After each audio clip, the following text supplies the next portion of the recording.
Today we have in this lovely Ziploc bag every single part from these Kwikset locks that I own.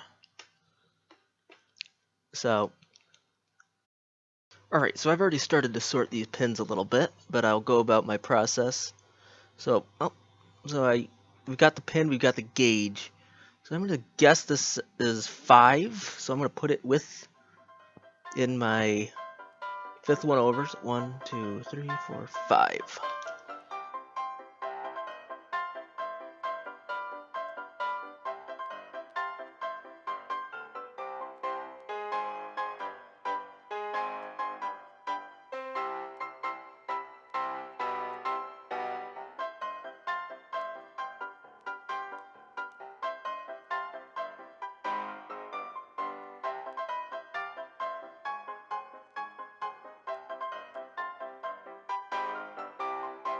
Alright, so now that I have those sorted, I actually went and got a egg carton and cut half of it off so we could have a little bit easier way of seeing and keeping these pins sorted.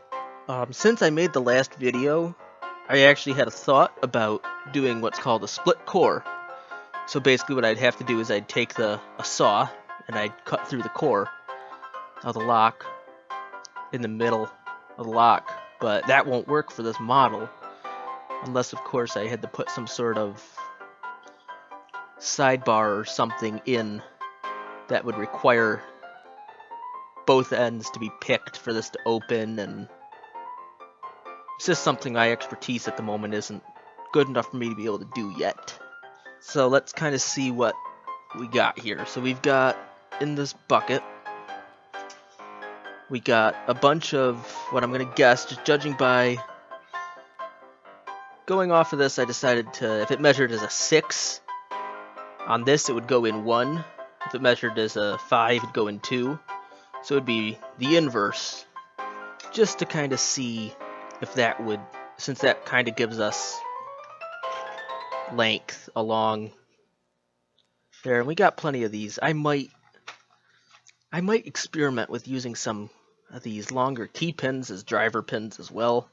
So you see we got plenty of springs, which is what the main thing I needed was springs, because I've not lost any key pins out of any of these locks yet, but I've broken one spring. I don't think it's around on my table. I think I threw it out.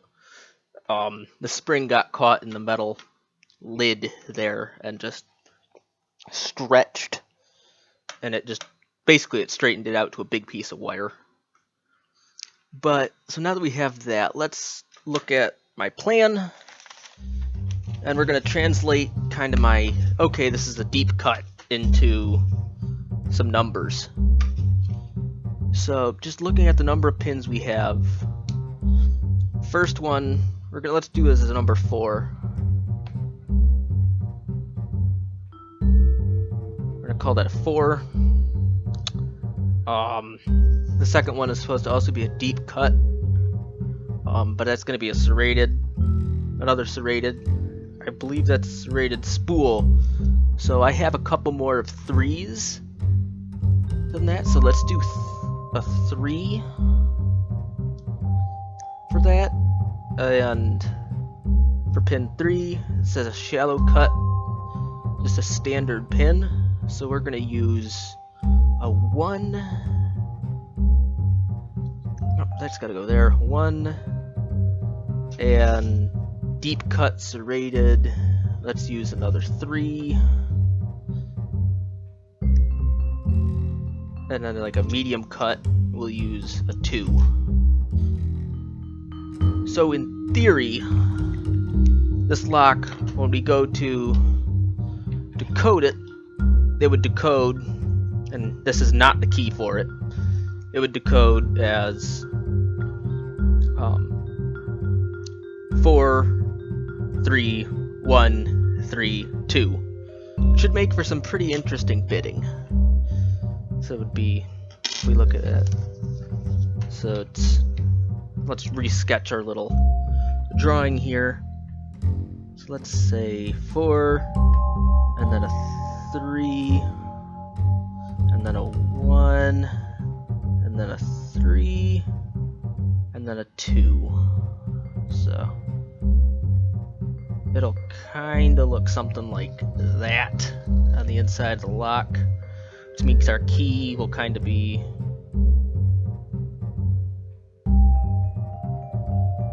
something very, very roughly that.